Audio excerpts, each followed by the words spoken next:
The fertilizer crisis and the salary anomaly issue of teachers and principals have not yet seen a viable solution. The government decided to open schools with less than 200 students on the 21st of this month. However, a number of principal trade unions are adamant that they will not report to work on the day that the government has decided, but on Monday. It has already been announced by several other trade unions that they will launch a strike action starting from the 21st. On top of all this, the provincial council administration bodies have announced strict decisions since most schools that educate less than 200 students are operating under provincial councils. Governor of the Northwestern Province and the President of the Communist Party of Sri Lanka, Raja Kollure, says that he will consider suspending the salary of teachers who do not report to work on the 21st of this month. The chairman of the Communist Party, which is one of the major leftist movements in Sri Lanka, further said teachers and principals who violate their service discipline will not be permitted to enter their respective schools on the 25th of this month. Under labour law in Sri Lanka, in an instance of a strike, the people who engage in the strike do not get paid. I have informed the relevant authorities to present a report on the attendance of teachers and principals. After obtaining the details of who was present and who was not at their respective schools, we will take action if they have violated their service discipline. This is a decision I will take. I will operate in the capacity of the Minister of Education here. I will take steps to suspend the salaries of teachers and principals who will be absent on these days. Anyone who doesn't report to work before the 25th will not be allowed to come to their respective schools on the 25th. The Education Secretary of the Southern Province, putting up a notice on papers, had previously said that teachers and principals attached to schools with less than 200 students should mandatorily report to work on the 25th. The notice further read that steps will be taken to appoint the most senior teacher as the acting principal of schools if the principal of the school has not reported to work on the 21st. Cabinet spokesperson Minister Dala Saleha Peruma said he is not of the opinion that everything can be done through the law.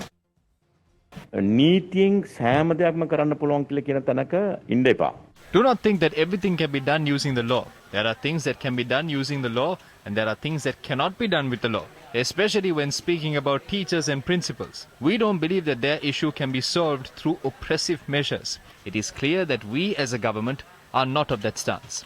We are all hopeful that this drought of 1.5 years will end and we will be able to feel a drop of rain. So we make a request to all teachers and principals of this country and the supporters and members of our government and the entire citizenry, do not try to determine the winner and loser of this struggle.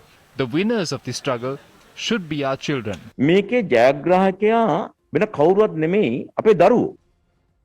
Several teachers and principals trade unions highlighted today as well that they would launch a continuous strike action since their salary anomaly issue is yet to be solved.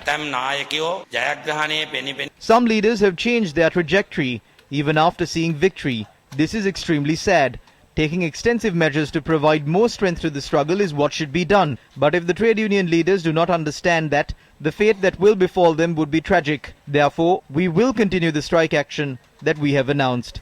Opening schools on the 25th is yet another political decision taken by a political party. The SLPP says that teachers should report to work on the 21st. It is because the teachers and principals struggle was launched according to a political agenda that they were unable to meet their demands for 24 long years. We invite all the trade unions to join us in our fight. They did not stop this strike action following a favourable response. If so, they could have called off the strike action after the discussion they had with the Prime Minister. Calling off this strike is an act of betrayal. A chairperson of a particular service union said that she saw significant usage of sign language during their meeting with the Prime Minister. That has been confirmed now. We will engage in continuous strike actions from the 21st of this month.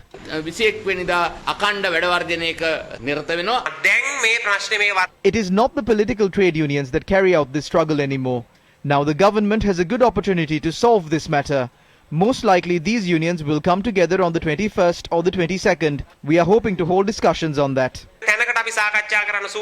The following views were expressed by trade unions who agreed to report to work on the 25th.